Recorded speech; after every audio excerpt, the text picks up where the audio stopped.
When I'm working with managers and leaders in businesses, one of the most challenging things that they deal with is challenging people and how to have difficult conversations. And it's not a very easy thing. And even though I teach it, can I just firstly upfront just say to you, it is not very easy. When we avoid the difficult conversations, not only do we miss an opportunity to be able to give feedback to people, but the other thing that happens is that we don't address it. Other people can see that we haven't addressed it as well, and that becomes an issue. So we end up starting to erode the culture that we've built.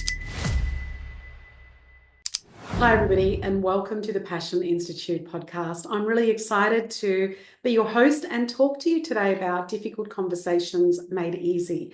When I'm working with managers and leaders in businesses, one of the most challenging things that they deal with is challenging people on how to have difficult conversations.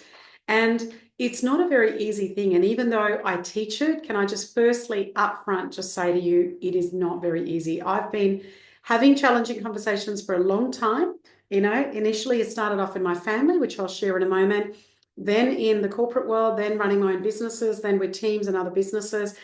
And now I teach it. It's never easy. So when I say things like difficult conversations made easy, it's never quite easy, but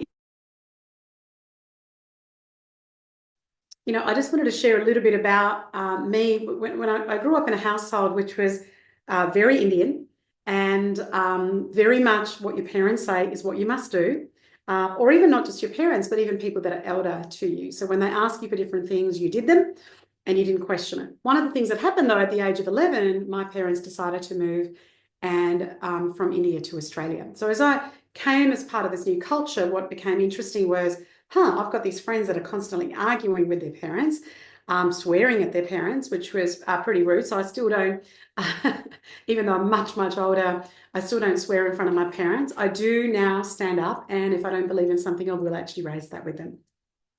But initially it wasn't very easy. It was a very difficult thing to raise that. So for me, being a fairly logical person, but also over the years have learned to tap into my heart. So combining my head and heart space. One of the things I found that's a really great key when you're having difficult conversations, because if I just stay in my head, sometimes I'm actually coming out of ego, or I'm thinking about things logically and not really emotionally.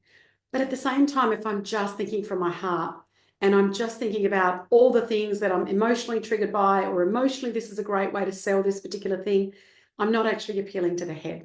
So difficult conversations are really important when you come from both mindset, when you come from a mindset of mind and heart. And one of my favorite words, which I've written a chapter about in my recent book, and I talk about in some of the work and the trainings and speaking that I do, is shoshin. Shoshin is a Japanese word that talks about open heart and open mind.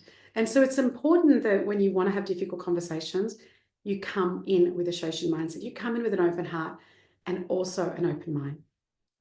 The other thing when it comes to difficult conversations is we don't want to kind of do them unprepared. We don't want to walk into difficult conversations and go, yeah, that's how I think, that's what I feel. I'm just going to give them a piece of my mind. Not a great way to go into a difficult conversation. Difficult conversations from that headspace that I spoke about actually need some preparation. And so it's really important to think about the clear outcome that you've got in mind.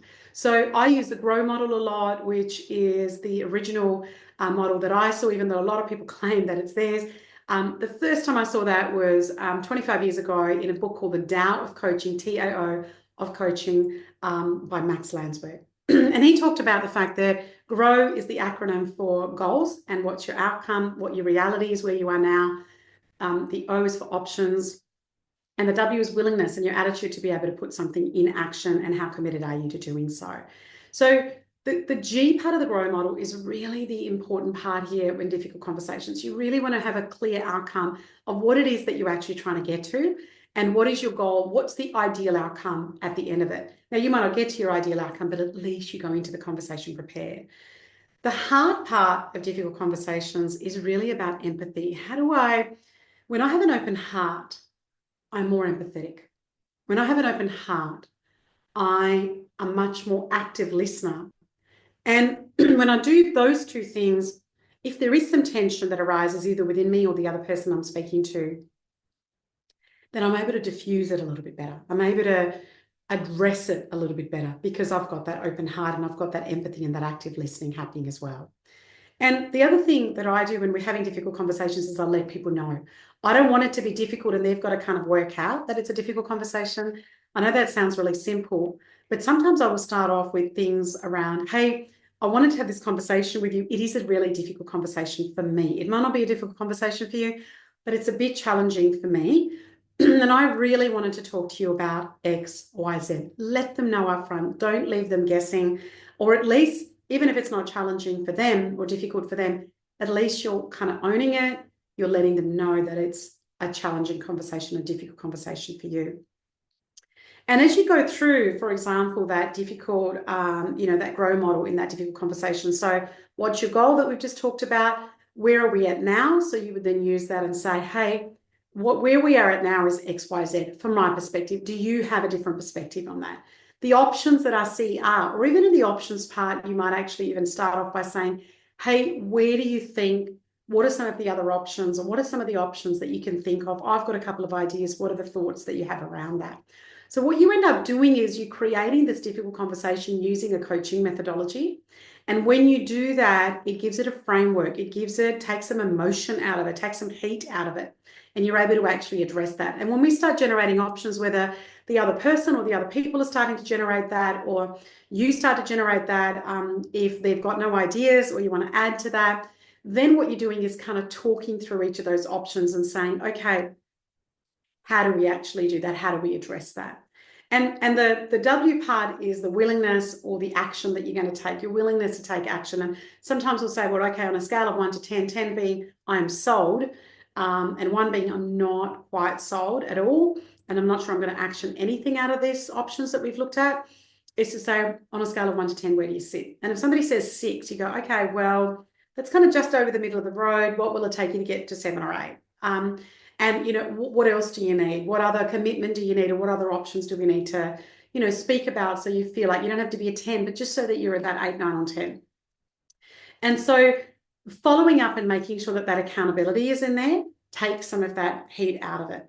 The other thing I just wanted to mention is that this is one of the most common things that, in my experience, managers avoid doing, and humans avoid doing. So difficult conversations do give us butterflies. They're not very easy. I've been doing them for a long time, whether it's with myself, my husband, my children who are 2 teenagers, with my staff, in my training and some of the work. Like, it's something that we have to do constantly. And we have to be aware of the fact that it's not fun.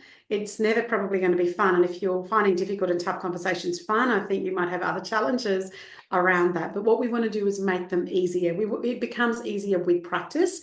And one of the most common things that I see managers doing, particularly seeing that a lot of this podcast is really for leaders and managers and entrepreneurs who might be tuning in and looking at how they can, create a culture and a place. We want to train our managers in how to have difficult conversations. When we avoid the difficult conversations, not only do we miss an opportunity to be able to give feedback to people, but the other thing that happens is that we don't address it. Other people can see that we haven't addressed it as well, and that becomes an issue. So we end up starting to erode the culture that we've built. The person either doesn't know or is completely unaware, or they're aware and they're going, go, she's not, or he's not going to raise that with me. So they feel like that they can get away with more. Their behavior can become worse and more erratic. They start taking more risks around that because they're going, my manager's not going to raise anything.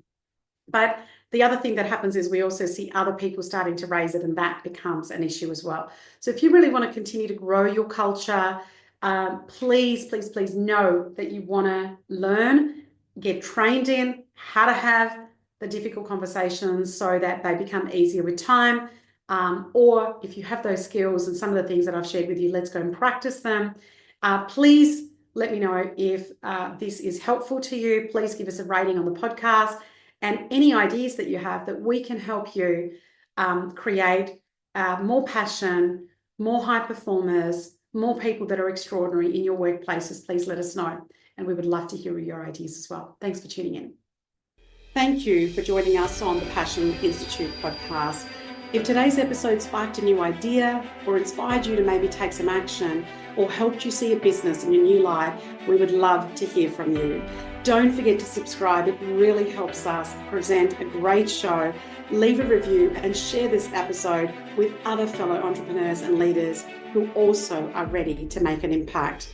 Remember, passion is the fuel for greatness, and every step you take brings you closer to your vision.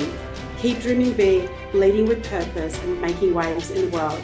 Until next time, stay passionate, stay inspired, and keep building your legacy.